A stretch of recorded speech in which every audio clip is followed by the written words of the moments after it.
Lately, I've noticed that restaurateurs seem to try and outdo one another in regard to what kind of cute name they can give to their bathrooms. So it makes sense to a degree. In an American restaurant, you've got the ladies' room and the men's room. In a Mexican restaurant, you've got damas and hombres. Forgive my pronunciation. In a French restaurant, you've got femme et homme. I get all that. But then you go to an English-themed restaurant and it's lords and ladies. And you go to a Western-themed restaurant, it's cowboys and cowgirls. One of the most devious sets of restrooms I ever saw was at a bar outside of Denver. And on the men's room, it said ladies' room with an arrow pointing to the ladies' room. And on the ladies' room, it said men's room with an arrow pointing to the men's room. So I thought that was hysterical. And apparently the college kids just sit outside the bathrooms and wait for drunken people to make mistakes.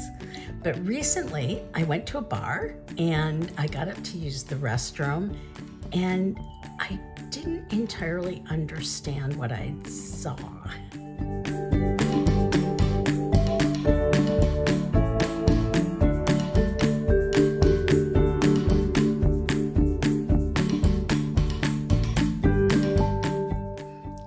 So I couldn't figure it out, and I went back and forth, and I thought, is this non-gender specific? Is it a non-binary bathroom?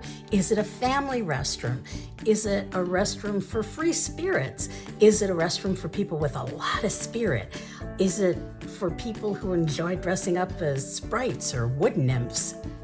I couldn't make heads or tails of it. So when the waitress came over, I said to her, look, I'm really embarrassed to ask you this, but I went to the restroom and I understand the men's room and I understand the ladies' room, but I don't understand the spirits room.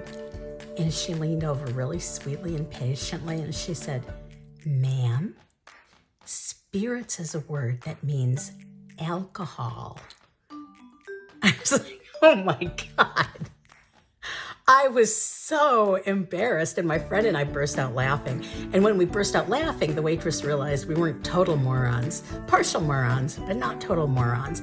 And then she felt bad, and she wanted me to feel a little better. So she leaned over kind of conspiratorially, and she said, actually, this is a really old restaurant, and that's where all the ghosts go to use the bathroom.